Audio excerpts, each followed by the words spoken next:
Welcome to the Learning Lab Player Edition. This is your space to ask questions about the game. And here you can ask questions about the rules. You could bring up sportsmanship and etiquette, maybe even group dynamics issues that you need help with. But you could also ask about skills and strategies. We're here to help you play a strong game. We want you to build confidence because the more confident you are at the table, the more fun everybody can have. So today's topic is making the wrong exposure, which is making a mistake, and how to recover. There's always a way to recover. You just might not think about all the different ways you can recover in the heat of the moment. So we're going to actually force mistakes today, and then I'll demonstrate how you can recover. Thank you for being here. Thank you very much on sharing about MAHJLIFE and for attending these live streams. I appreciate the friendship and camaraderie and engagement. Please write your questions in the comment section below the video if you're watching the repost, and if you're in the live stream, comment in the live stream chat. Yes, kudos, Charlotte. We're getting ready for the Rumble. The Rumble 2 weeks from now. Okay, so now I'm going to pull up my notes. I'm having a hard time with my computer at the moment, so bear with me for a minute. How's everybody doing with their game? Does anybody have any questions about the game? Any rules questions or issues you might be having that we could maybe cover today? I've got I Love Maj up.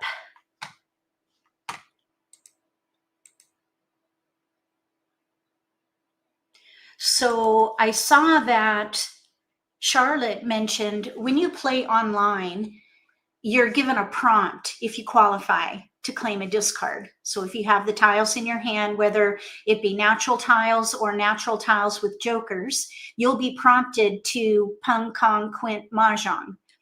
And if you're not paying attention, you could tap on the wrong word or click on the wrong word if you're using a mouse. And I've done this myself. So that is one way that you can inadvertently make an incorrect exposure. But has anyone ever done this in person? And if so, what went through your mind and what did you do in your next steps? Okay, so Kathy says she's done this in tournament play. Okay, well, that's a challenge. That is absolutely a challenge.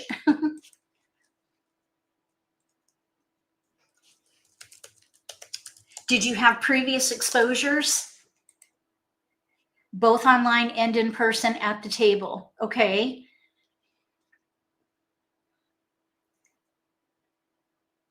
I was playing just the other day and I did a quint of 9 cracks. Oh, no. It was a presentation. I was looking at a presentation. I had a quint of 9 cracks, a pung of souths, and a pair of 8 bams. So that was from last year's card. But if that had happened this year, and maybe you just had a brain freeze moment and you had a pair of 8 bams, how would you recover from that situation? 1 exposure, quint, 9 crack. What would you do? Let me know in the live stream chat what you would do if that happened to you. Quint, 9 crack, pung of south in your hand, pair of 8s, a joker, and then other tiles. What would you do? And I'll share what I would do. And let's say that we are mid-game, so 60 tiles remaining. I have to sneeze. Excuse me, oh my goodness. You meant to ask if in a tournament play, is there a limit in the amount of time a person is allowed to take for their turn? No. No, there's not a limit. You can take as much time as you need. However, it is going to impact the timing for the table, which includes your other players. So they may be tapping on the table. They may be giving you the side eye. So the pressure is on in a tournament, but you can take as much time as you need. Now, there are some things that you can do if you end up taking too much time to figure out what to do, like let's say you think to yourself, okay, I took way too much time on that decision. I need to figure out how to make this better for the table, you know, thinking from a sportsmanship angle. So what you could do for it, depending on when that issue occurred, you could stop the Charleston in the next game, and that would recover the time. So you can basically allow more time on the end of the round by stopping the Charleston. That's one thing you could do. And then another thing you could do is another way to do a super quick Charleston for yourself. You can't really do this with other people because, of course, that would be collusion. So you would want to make this particular decision independently. And in a tournament, it's a little bit risky. But another thing you could do to speed up the game is to pass defensively, and that's it. Don't focus on a hand or even a category. Just make the most defensive pass possible and pass your tiles. Don't focus on hand development at all. And then at the end of the Charleston, look at what is resulting and let that be just your, it's basically a dealt hand. Identify the strength of the hand and start from scratch. So you're not making, you're making super quick decisions during the Charleston by only focusing on defensive passing. That's another way to shave off time. So those two ways I would recommend. And then, of course, with the second option after the Charleston, then play to win. You want to try to build your hand. But it's interesting because sometimes after the Charleston, you may have such a wreck in your hand, you might as well just start from scratch anyway. So you can recover from a clean slate right after the Charleston, just with a random dealt hand. As a matter of fact, when you play three-handed, which you wouldn't do in a tournament, but if you play three-handed, East discards to start the game. So everybody starts with no Charleston. So you technically don't need a Charleston. The Charleston is a pregame activity. It's a way for you to accelerate hand development, but it's technically not even officially part of the game. Well, it is part of the game for American Mah Jongg, but the game itself doesn't officially begin until East discards the first tile. So those are the two recommendations I have, and I'd love to hear your thoughts on those. Okay, let's see. Charlotte is asking, Pung of South and the quint you are, no, you're not, because you only have one exposure. You have a 9 crack Kong or quint. You have a 9 crack quint. In your hand, you have a South Pung, and then you have a pair of 8s, a joker, and then other tiles. So the rest of your tiles are all concealed. So you would Pung, or you would Kong the South, and then you would just hoard 8 cracks. And that's how you would recover for that quint. You would maybe use the 8-man pair as joker bait and basically look for those 8 cracks, or use all jokers, or fold. Those would be, that would be the recovery mission for that kind of a mistake. Okay, so in this session, we're going to look at what happens when a player makes the wrong exposure in American Mah Jongg. All these episodes are focused on American Mah Jongg. And then what the rules say, if applicable, what to do in the moment, and how to recover. Okay, we're going to do demonstration with actual games, and I'm going to force mistakes. And then also there's a wiki article on consequences of an incorrect exposure. It's article 99, just so you know. Let me see here.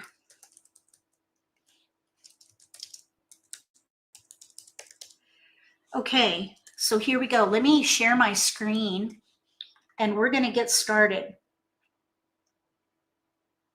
We'll use this layout here.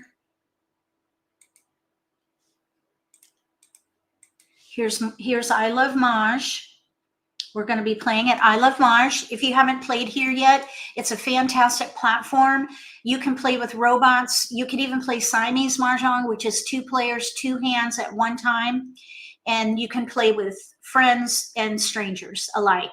This is where you play with humans up there, the bottom 3 buttons there, or radio buttons, and then play with bots. They have 3 different levels, which is wonderful. Then down here is the exercise room. This is fantastic regardless of your level of skill, because even if you are an advanced player, you could pick up a new idea or a new skill or strategy and test it out in the exercise room instead of doing it live with people, with humans. So this is great regardless of your skill level. If you're a beginner, these exercises are fantastic. And if you're an intermediate player, you can do these exercises with maybe a coach who can give you some, they can maybe shadow you and give you some advice as you make decisions, and they could help hone your game and perfect your playing style. So if you'd like to give it a try and get an extra week for free, use MAHJLIFE as the promo code. And I am an affiliate partner here, so if you do get a subscription, I would get a small commission. And for that, I thank you. So I'm going to do 1 round of the Charleston practice so we can make a mistake during the Charleston, and then we'll make mistakes in the pick and discard phase of the game with robots. So let's go ahead and start here with the Charleston practice.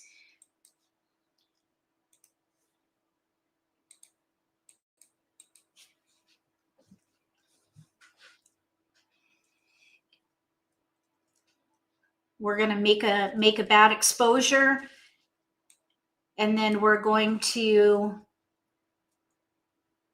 try to fix it, or we're going to take a different approach.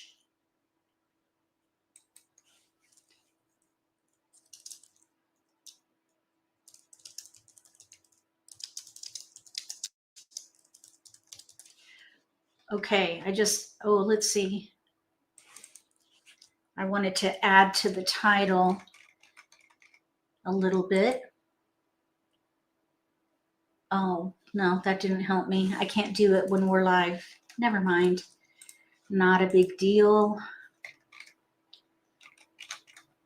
We'll cancel that. Okay.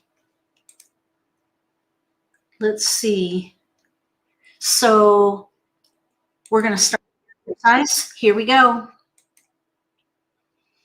We have a pair of flowers, a white dragon, 4, 6, 8, 9 in BAMs, pair 6. Then we have 2, 6, 7 in cracks, and a 1, 4, 8 in dots.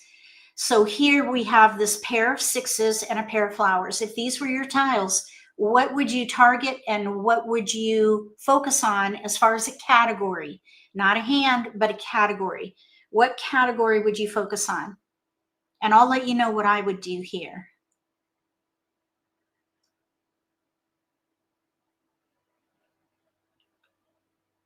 We have to make a decision right away. Actually, we don't. We could straddle with these tiles.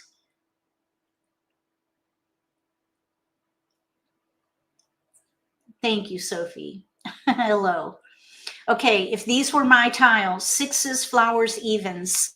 So maybe like numbers, you know what? There's a few. I see 3 hands. Here's 6s with the dragon under evens, second hand from the bottom. We could also do some kind of a 6, 7, 8 hand. 6, 7, 8, maybe even 6, 7, 8, 9. Or we could do a 2, 4, 6, 8 hand. Now, here's the thing about 2, 4, 6, 8. It's not gelling for me anyway. So I would let the 1 go. That is our clear discard. So now we need to figure out what we're going to do here. I think because of where the 4 is, 4, 6, 8, 2, 6, 4, 8. I think here I would let the 9 go, and then I would let the 4 go. We still have some potential for 2, 4, 6, 8, but we could do that second hand from the bottom under evens. There's no gaps there. So let's see what happens. Okay, we've got an 8 bam, that's a pair. Here's a 2 dot, and then we have a red dragon. At the moment, we have all keepers.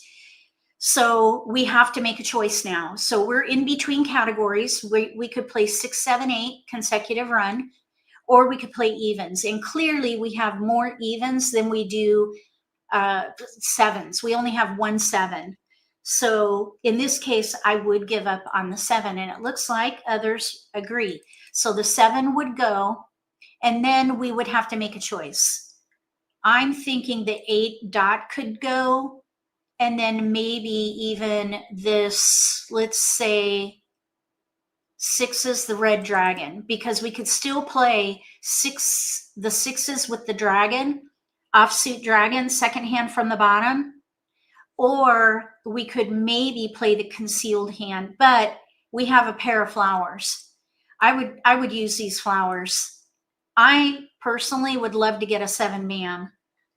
If we get a 7 bam, I'd switch back to 6, 7, 8 and leverage those flowers. So with the 6, 8 pairs here, 6, 8 pairs, we have a gap, no 2 bam. We could play the 5th hand down, but that is a gap hand, so it's not ideal. We could maybe play the concealed hand and sacrifice the flowers. So let's see what we get. We ended up with a 2 bam and a dragon and an 8. So now we have all evens. That was a good result there. We have no gaps for the 5th hand down under evens, and that's probably what I would focus on. I think I would keep the 2s, and we've got to be able to pass. We're on the first left. So on this first left, we could pass blind. We are in between hands. We could play the concealed hand, 2, 4, 6, 8 in bams with pungs of 2s. We could play 6s with the white dragon, the hand above it. We could play the 5th hand down. We could play the 4th hand down. However, we would have to discard a 6 bam and an 8 bam. So and we could even play the 1st hand in 1 suit. So we could play 1, and we could play 2, 4, 6, 8 green dragon. So we could play hand 1.1, 3, 4, 5. We could even play, no, I wouldn't say 6, 7, and 8. We could play 6 of those hands. Now, clearly, we can't play all 6. We can only play 1 hand. So would anybody here with us, and you don't have to put yourself out there if you don't want to, but just think to yourself, would you stop the Charleston here? If you're brave, if you're bold, let us know in the live stream chat if you would stop the Charleston, and let us know why. I'll just give you a minute to think about it. If you don't want to put yourself out there, just think in your head, think out loud by yourself. If you would stop the Charleston, ask yourself why. Charlotte says no. Okay, anybody else?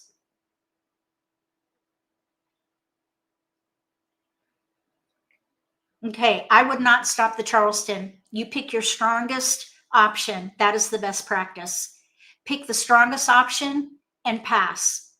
So I think our strongest option is the 5th, or let's see, 1, 2, 3, 5th hand down. 5th hand down, or the 4th hand down, but we'd have to let go of the 6, 8. So I would let go of the 8, 6 white. Charlotte says maybe blind pass. Well, in this case, 6, 8 white is not, it's a bit risky, but I say you've got to be selfish. We need help with our hand to confirm where we're headed.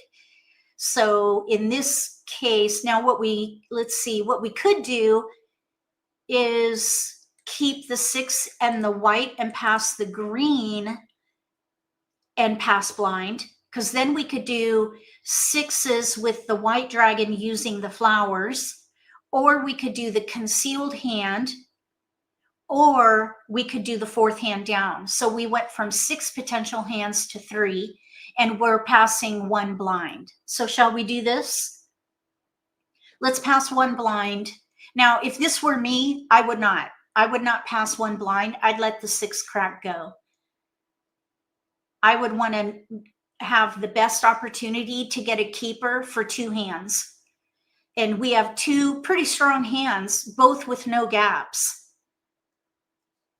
The concealed hand and the fourth hand down. And there are no gaps for the second hand. Let's just do 2 and see what happens. Okay, we got another 6. Now we have potential for 6s with like numbers. So at this point, we can let the 2s go because we have the 6s. So we could still play the concealed hand, and we could even pivot to the concealed like number hand. Now this is going to require us to pass like numbers. It would be risky.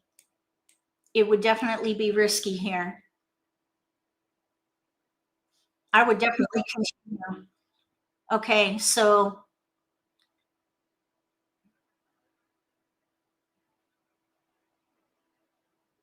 what we could do here is just drill down to 2 hands, let one of the 3 go, pass 4, 6 crack white dragon.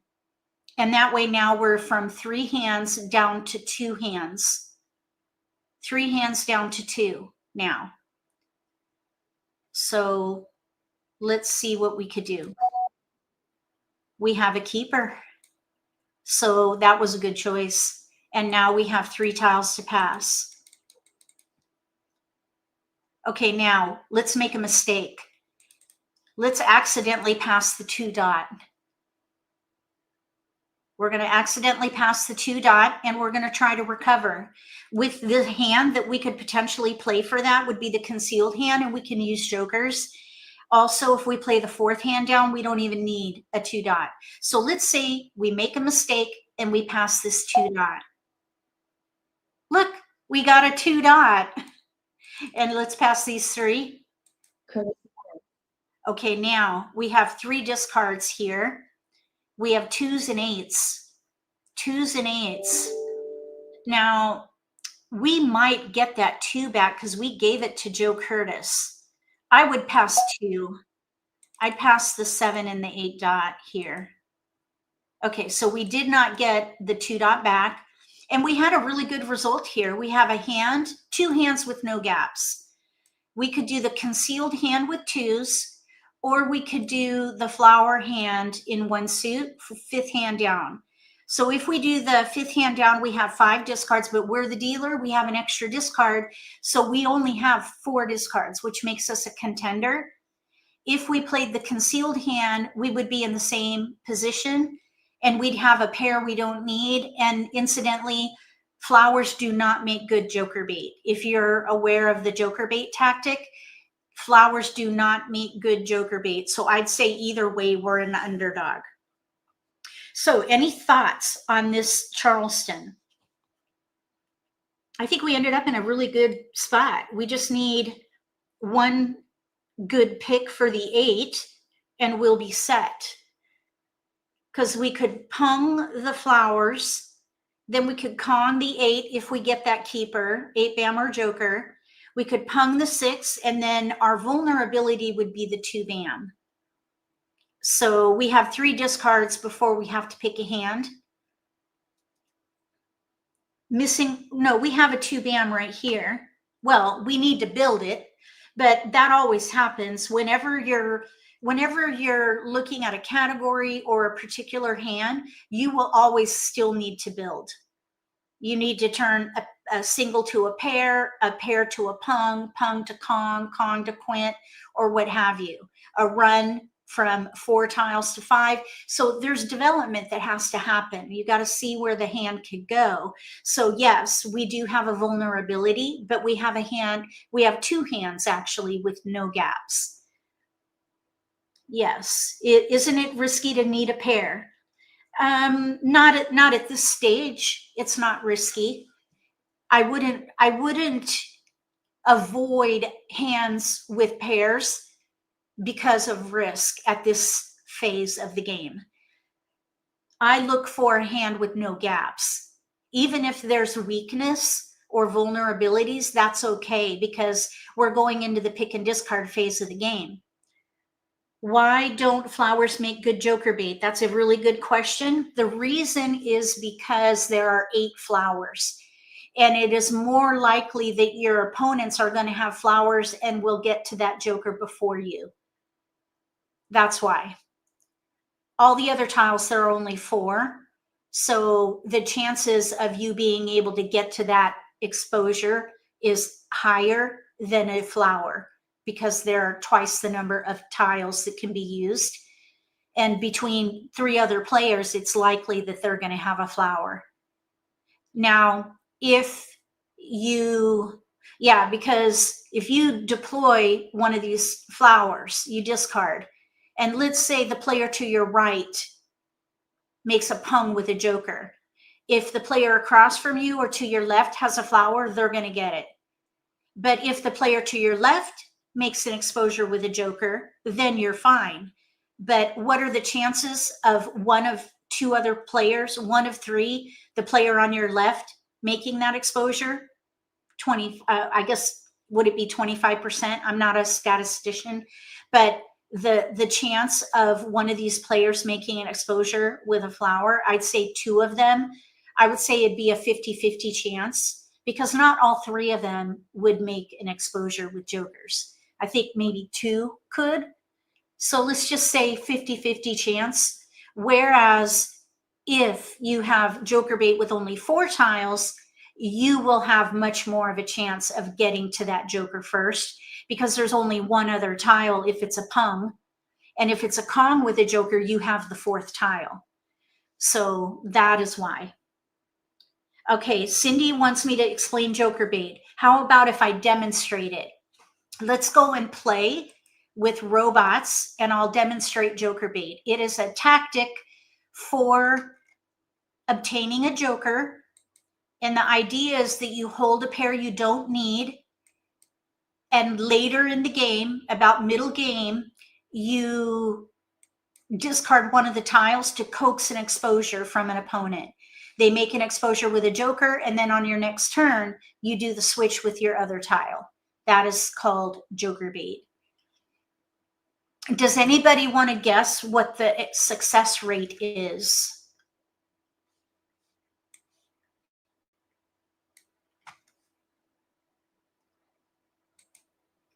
Okay, I accidentally clicked yes.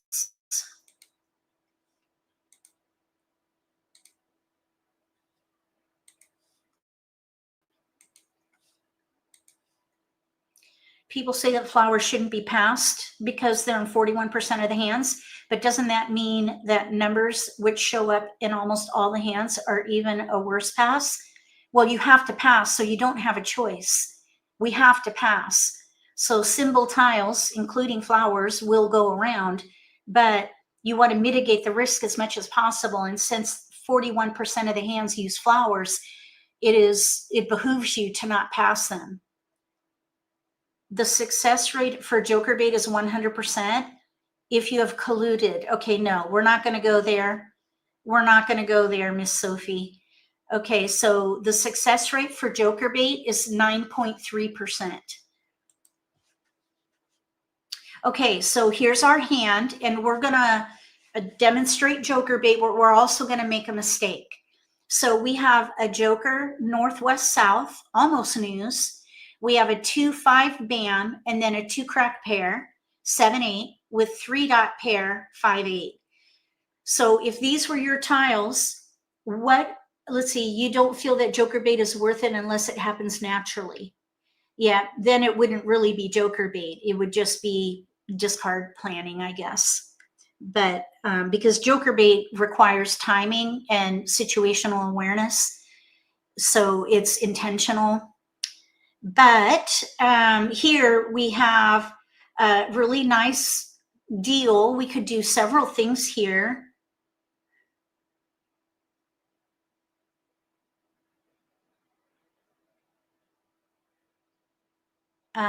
Anybody want to opine on this hand? The starting lineup here, we've got 2 multiples in here. If these were my tiles, I'd probably try for a year hand, but I would keep the 3s. So then I would pass 7, 5, 8. Let's see. Jan says she likes joker bait. If you don't mind, if you don't need them, and at least you can look forward to a joker, maybe. Almost a 10% chance, which is not a lot. Okay, so here we have a 1. So we have 1, 2, 3, or maybe a year hand in here. We're now at a place where we have like numbers, and I would not pass like numbers. That is almost as risky as passing a pair.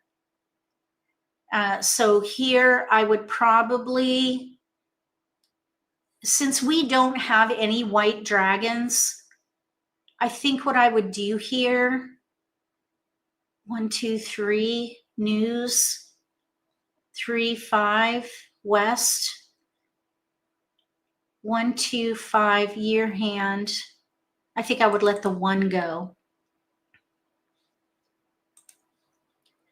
We have a pair of 7s.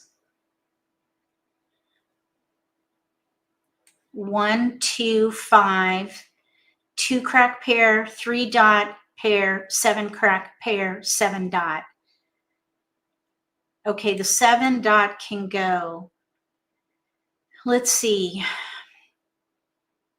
I think the 1 can go. Now we have to make a choice. I think I would let the winds go and focus on 2, 3. And probably I would even break up the 7. Let's see here, 7. Could we use the 7 and switch to odds? When we have a 3 and a 5, but this is really not, this is not gelling at all. 7, 3, 5. The only way we could do this, if we did 1, 3 dot, 5 bam, 7, 9 crack, first hand on the right. We have 2 gaps and they're both pairs. That I would not do. Therefore, I would break up the 7. And I would focus on the 2, 3. And probably these winds would go. So I would focus on the 2, 3 here. Okay, and now we get 9, 7. Okay, so let's just rethink this. We do have a hand in here with no gaps using a multiple.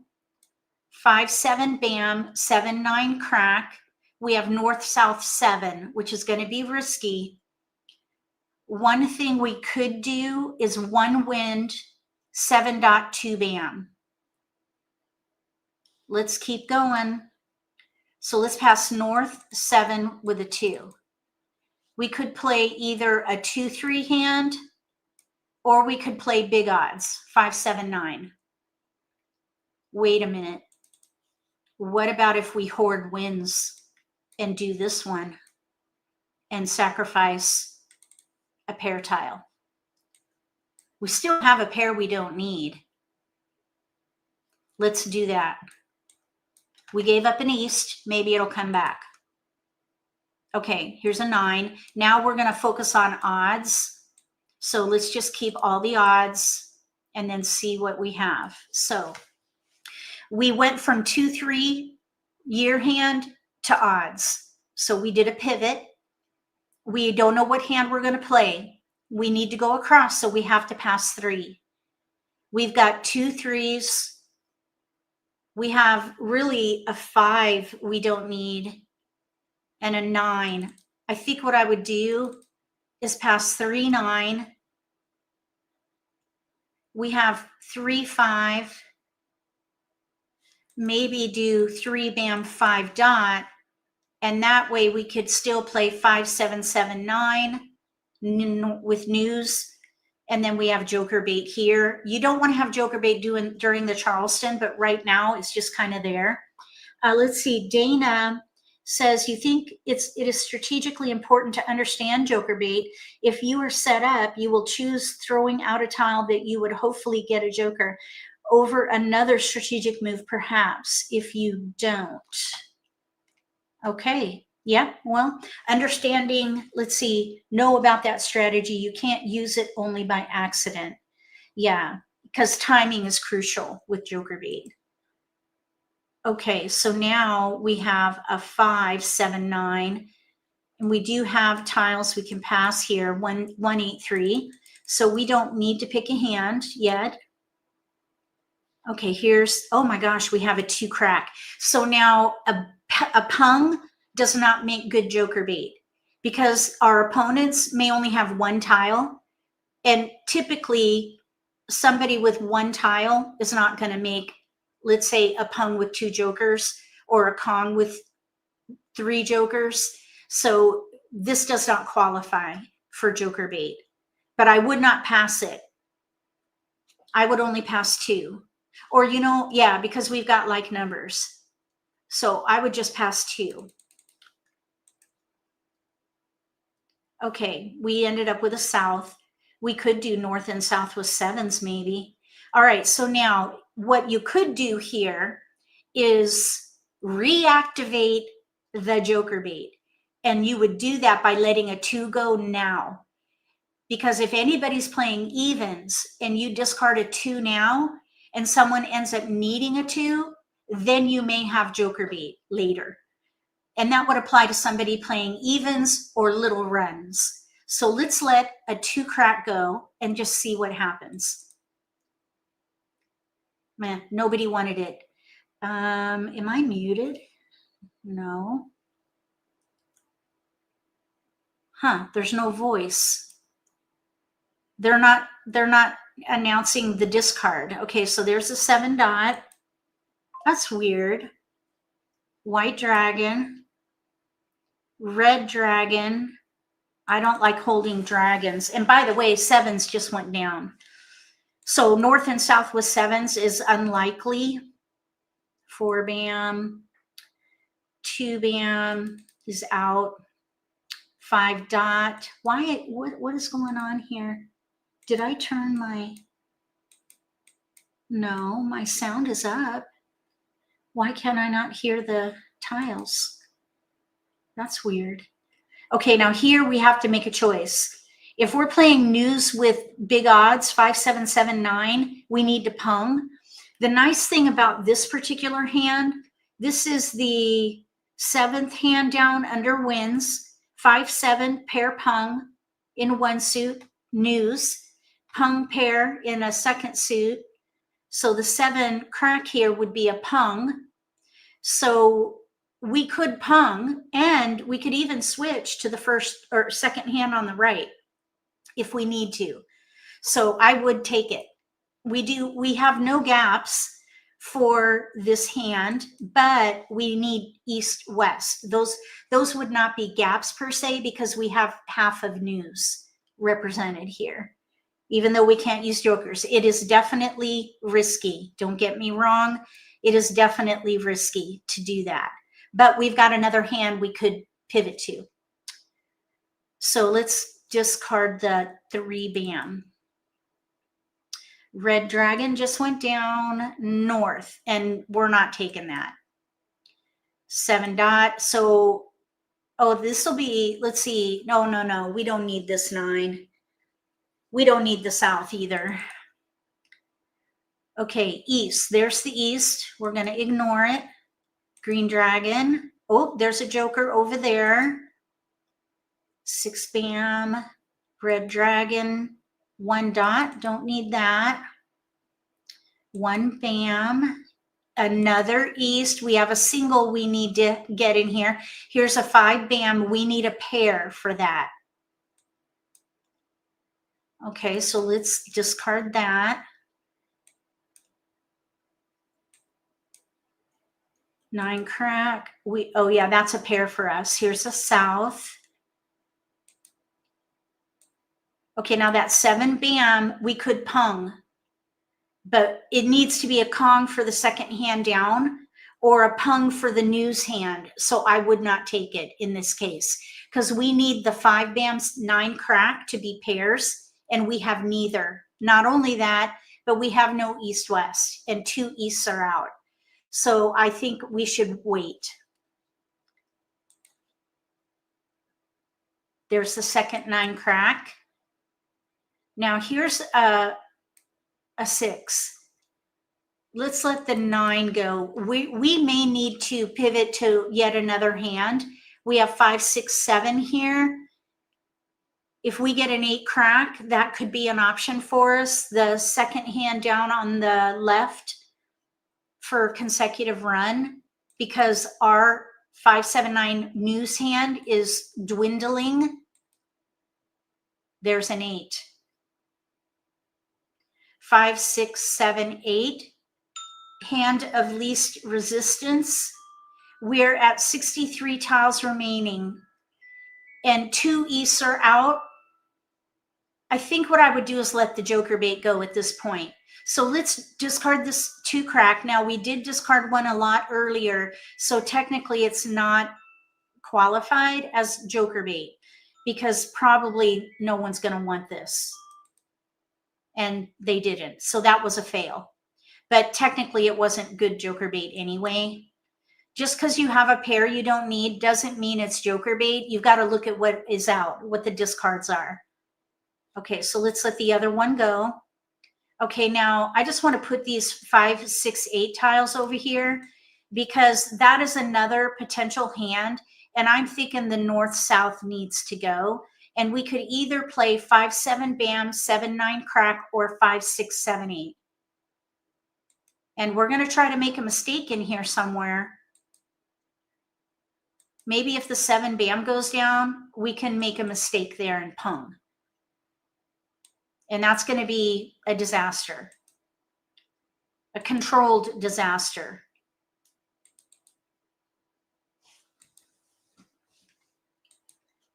And I got to try to figure out why. Okay, now here, we just picked up a pair.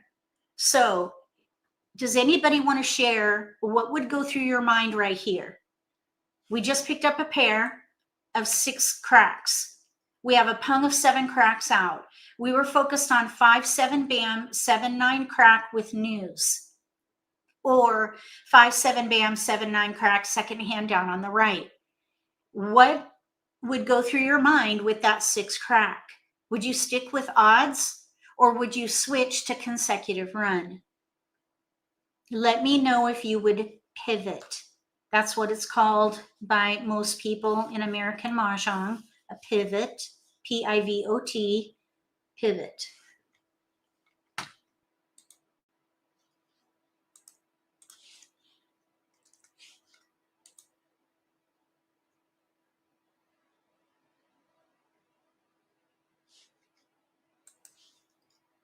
Consecutive run number 2. We could even do consecutive run number 1.1. Yeah, and that's what I would do. I would leverage that pair. So we're going to let the 5, 7 go. And now we have 5 discards. We're an underdog for this because we have a lot of discards. And probably what I would do here is let the north-south go. Charlotte says pivot.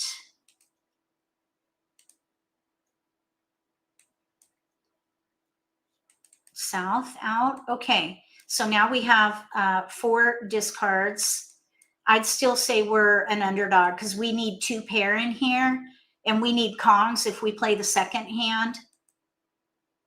There's a 7. Now it comes in, but look, that could be joker bait here. Oh no, there's already a 7 bam out and nobody took it. So that does not qualify as joker bait either. It's got to be a pair that is unseen. An unseen pair.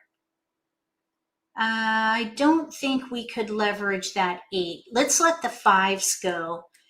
5s are year tiles. I like to let year tiles go just in case somebody is playing a year hand. I've only had to pay for the big year hand 1 time this year, and I was not the discarder. A 5 crack just went down, by the way. Okay, now there's a 6. That's a keeper. We need, wait a minute. Okay, we made a mistake. We have a mistake, and I didn't do it on purpose. Well, we can recover though. That 7 crack, I was thinking we could play the first hand, but in that first hand on the right, you need a Kong. That wouldn't work. We have to play that second hand on the left. So if you have an exposure out and your hand goes south, find another hand that you can use most of your tiles for and pick something where you have shared components. So like we could play that second hand down on the left, 5, 6, 7, 8. So this 9 is a discard. So let's see, what is not out? We're at 27 tiles remaining. The 3 crack is out. The 8 bam, I don't see an 8 bam. So if we're gonna play to win at all, we have to discard this right now. And nobody took it. East, north, we don't need. There's a 5 dot, north, 8 bam, don't need 6 bam. Okay, now 6 bam, I see 1. 6 bam, 3 crack, I see 1. 9 crack, I see 2. So we want to discard the riskiest tile first. Okay, there's a pure Kong of flowers. Here's the 6 dot. I see 1 6 dot out. Let's throw the 6 dot. There's an east. That's the 3rd east. We were hoping for that, but it didn't work.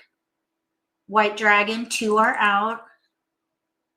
6 bam, that's good. We have all safe discards now. So we should feel very confident with these discards now. A 4 crack.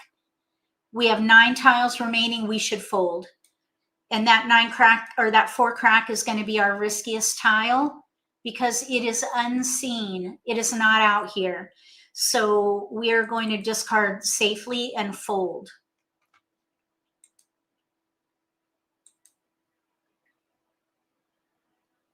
Oh, there's a keeper. Okay, here's the 4 crack over there.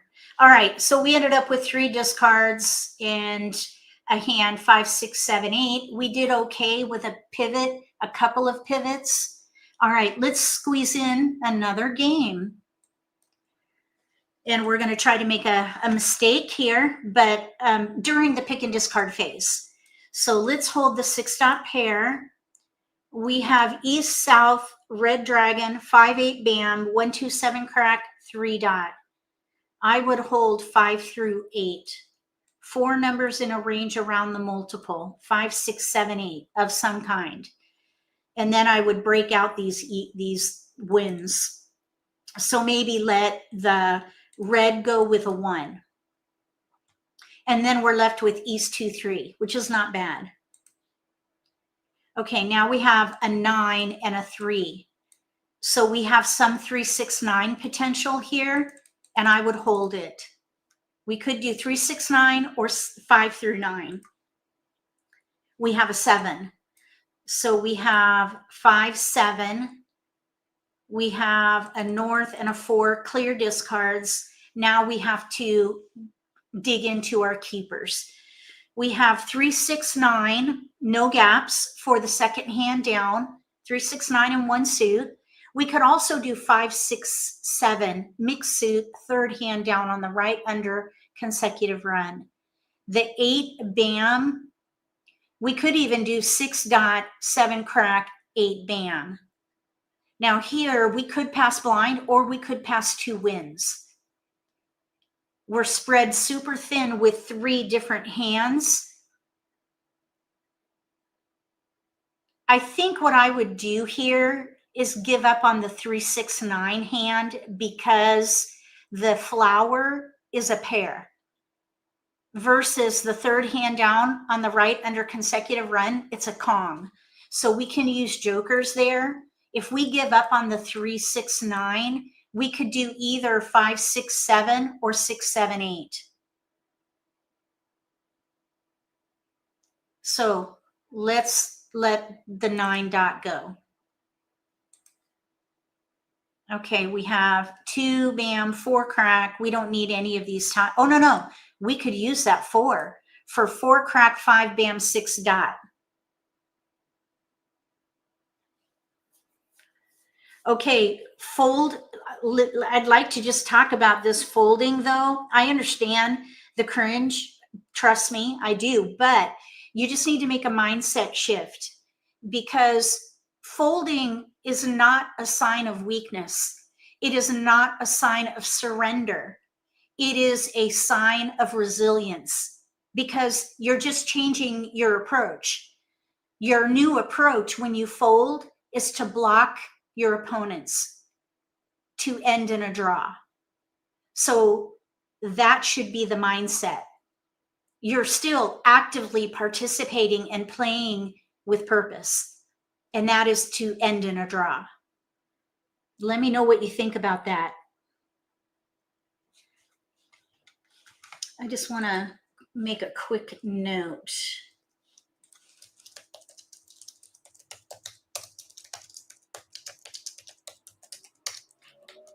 I just came up with a new skill builder, maybe a new talk, maybe a new topic for these.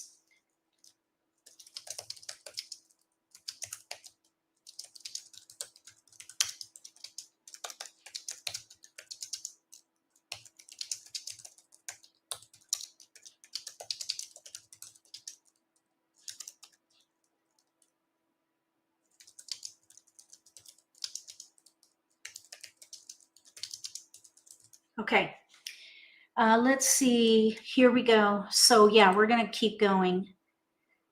All right, we've got tiles we can pass. I would probably do 3 east green. Okay, now here's a 6 and an 8. Now we have 2, 4, 6, 8 in here. 1 clear discard. We could do 2, 4, 6, 8 of some kind. It's not gelling though at all. 6, 7, 8 is much better. So I would let the 2, 4 go. 6, 7, 8 is our strongest option. It's the predominant pattern. Okay, there's a 9. We have 2 clear discards. Train your eye to identify your clear discards. That way you can see what you need to focus on to move the Charleston along. So here, we could do 6, 7, 8, 9, pung kong, pung kong. We could do 6, 7, 8, dot, crack, bam. We could do 5, 6, 7. We really don't need this 6 bam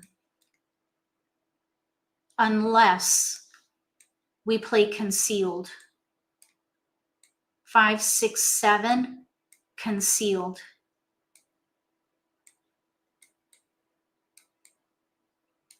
Let the 9 go. We could do 5, 6, 7 concealed. We need a 5 dot. We need a 7 bam. But we could also do 5, 6, 7 2 ways. Okay, an 8 came in. That's interesting. Okay, now I would let that go and pass fully. Do you ever worry about passing wins with a dragon? No. No, but I do. It is very risky to pass 2 wins, and it's very risky to pass 2 dragons. Passing 2 wins, passing 2 dragons is as risky as passing like numbers. But passing a wind and a dragon, it's not that risky because there's only 1 hand on the card that uses winds and dragons, and that's the 4th hand down. No, sorry, 2 hands, the concealed hand. So I'm not concerned about passing a wind and a dragon. The more risky passes are number tiles because they're more plentiful. It really just depends on what you have in your hand. So in this case, I'm passing south red 8. Because I want to keep my 5 through 8. I want to keep all my runs. I've got two good potential options here, and actually hold the phone. We could play 6s with the dragon. Let's let this 7 crack go. We could play the second hand from the bottom under evens. Yeah, it's definitely card dependent. Okay, so we ended up with 3 discards, but we're in between hands, so we're an underdog. We are an underdog, and we don't have sound. I'm sorry, I don't know why. I have no idea what's going on here. I am not muted. There's a flower. So whatever we do, I would definitely work in a flower somehow. We could play the second hand from the bottom under evens, or we could play the third hand on the right under consecutive run. That's currently where we are. And targeting the 6 dot. 1 crack, 8 crack. So that 8 crack can go. Okay, now here's some joker bait. We have a 2 crack pair that we don't need. Now the sweet spot for joker bait is between 60 and 50 tiles remaining. So we've got to get this all the way to like 8 more picks minimum. 8 or 9, probably 9 more picks. And it's our only clear discard. So it's probably not going to happen. Okay, now here, we're going to pung by accident.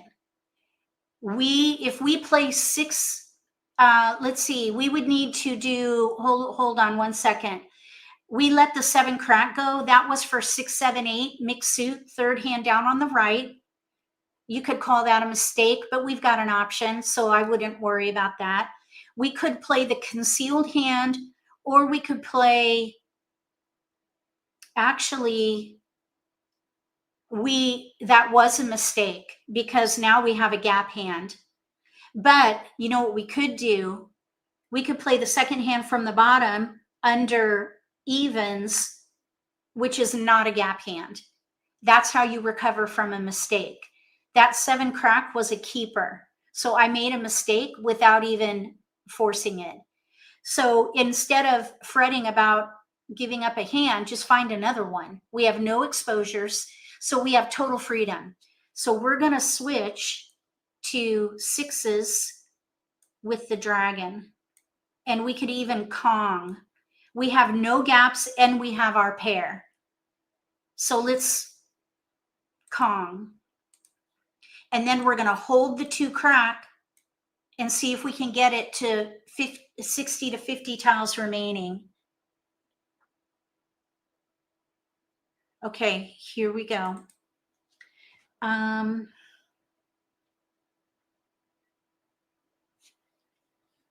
Okay, now we would need to Kong that. We don't have anything, so we got to wait.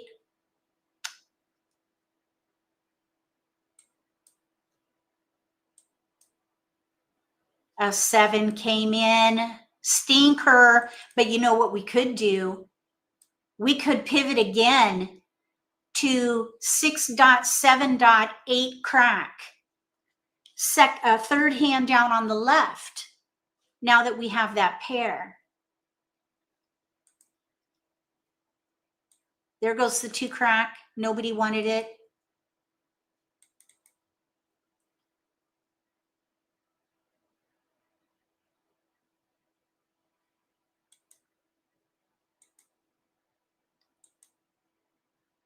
Now, now we could do 3, 6, 9. I'd probably let this go because we have another option in here. Second hand down on the left under 3, 6, 9. Now, all these pivots and recovery, this recovery mission requires you to know the card. So this is a bit advanced. Usually we focus on beginner, intermediate. So this is more for the intermediate players. If you're a beginner and you're feeling a little overwhelmed, that's normal.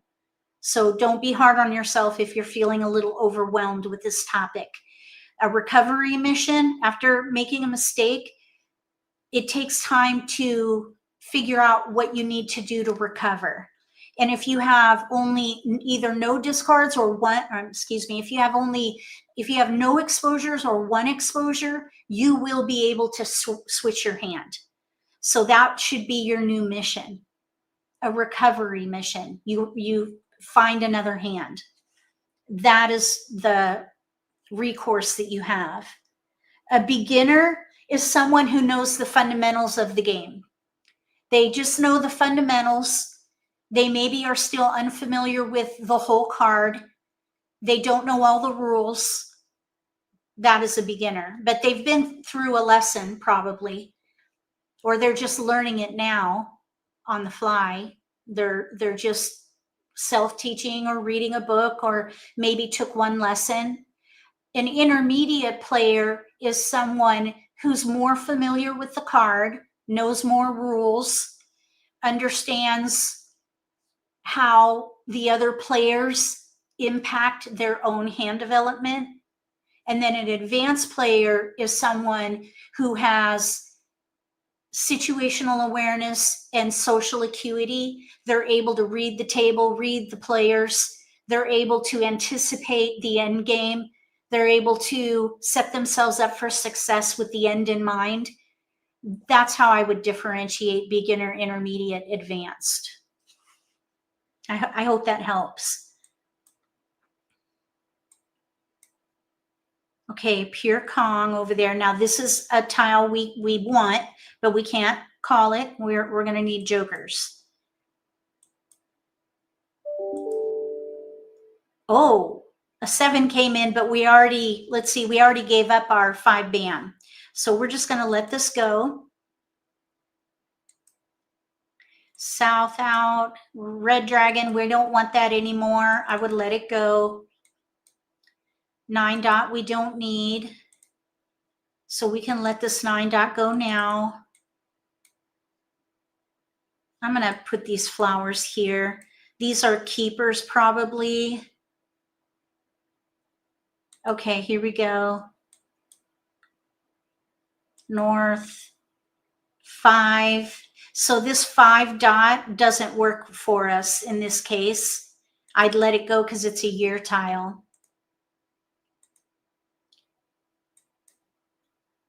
Don't need 9.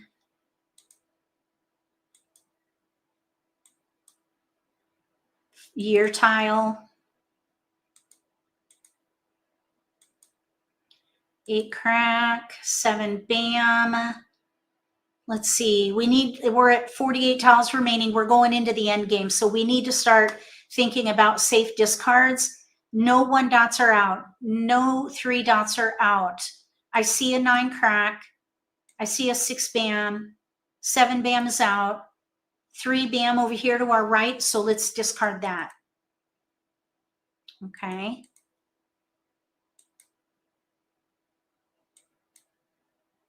And the 3.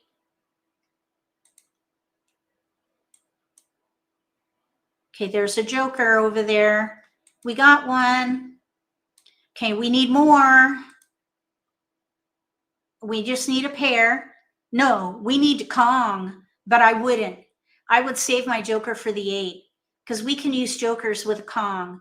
For the 3rd hand down, we need to Kong that. I'd let it go. Okay, now 7 is out. These are all out. Even the 1 crack is out. So I think the 6 bam is there's only 1 out.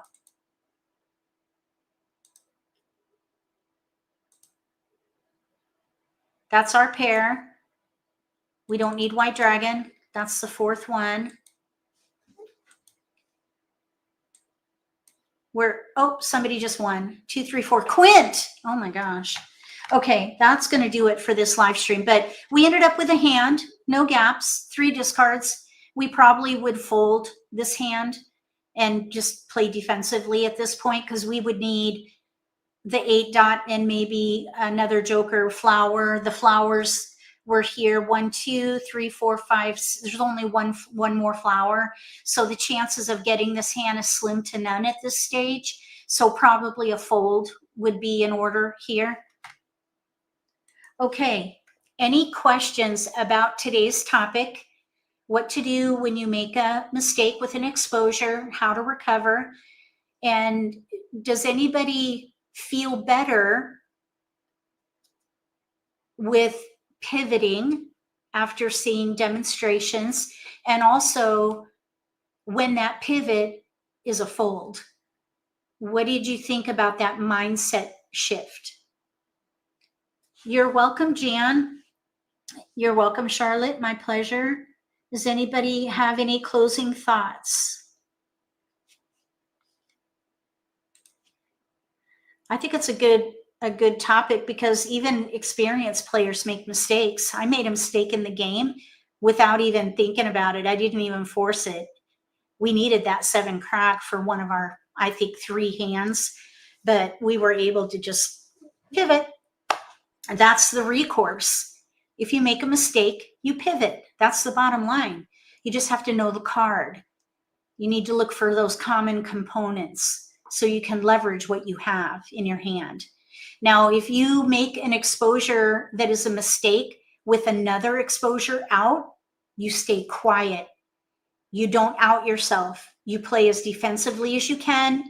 And if someone disqualifies you, you concede and just wait out the game. If no one finds out, you try to block and end in a draw. Made you feel better. Wonderful. You've done a no-brainer move. Oh yeah, we all have.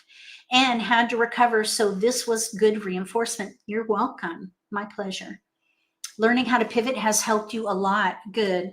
Yeah, we talk about pivoting in these live streams. Definitely. Made you braver to change even late in the game to see a pivot over and over. Yes. Oh, you might enjoy switching hands. If you search my YouTube channel for switching hands, there's a really good exercise that you can do on pivoting.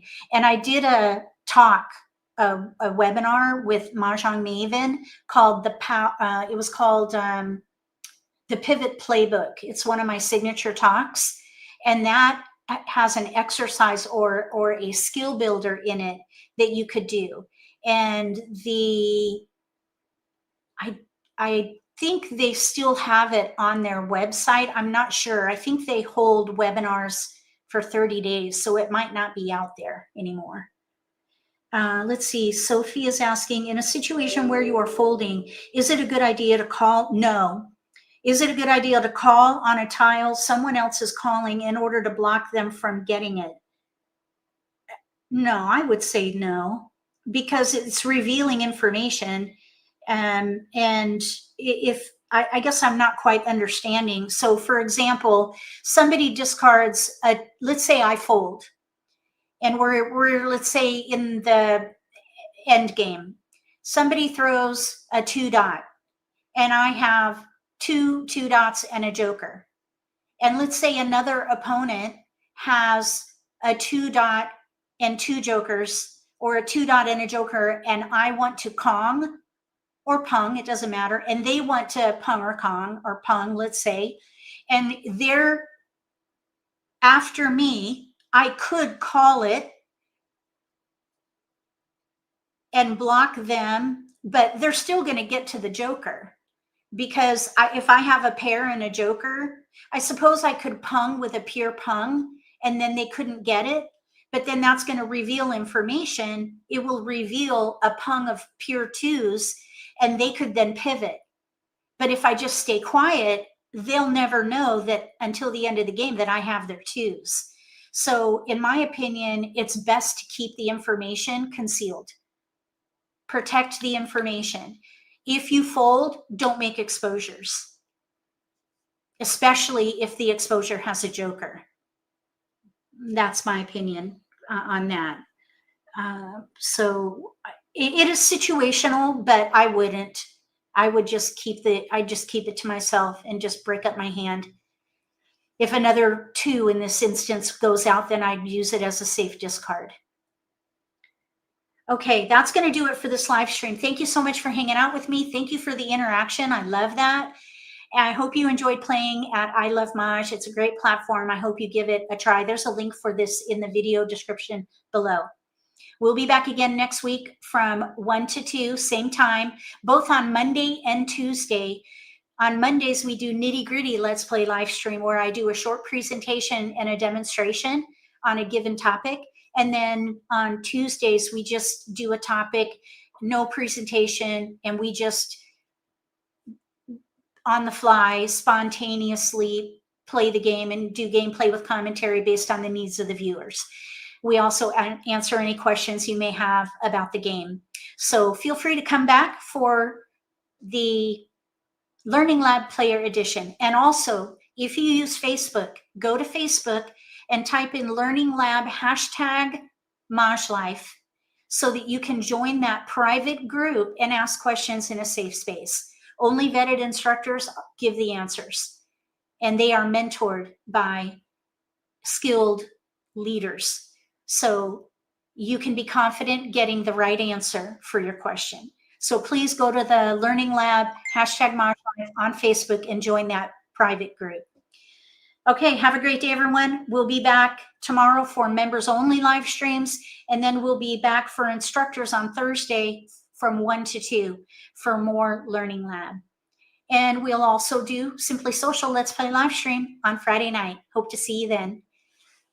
If you like this video, give me a thumbs up. If you haven't subscribed to my channel, consider subscribing. Click the little gray bell if you do. That way you'll get notification when I post new videos, and you won't miss an opportunity to learn a new strategy or pick up an insight to the game that could give you an advantage at the table. Between now and the next video, may all your picks be keepers.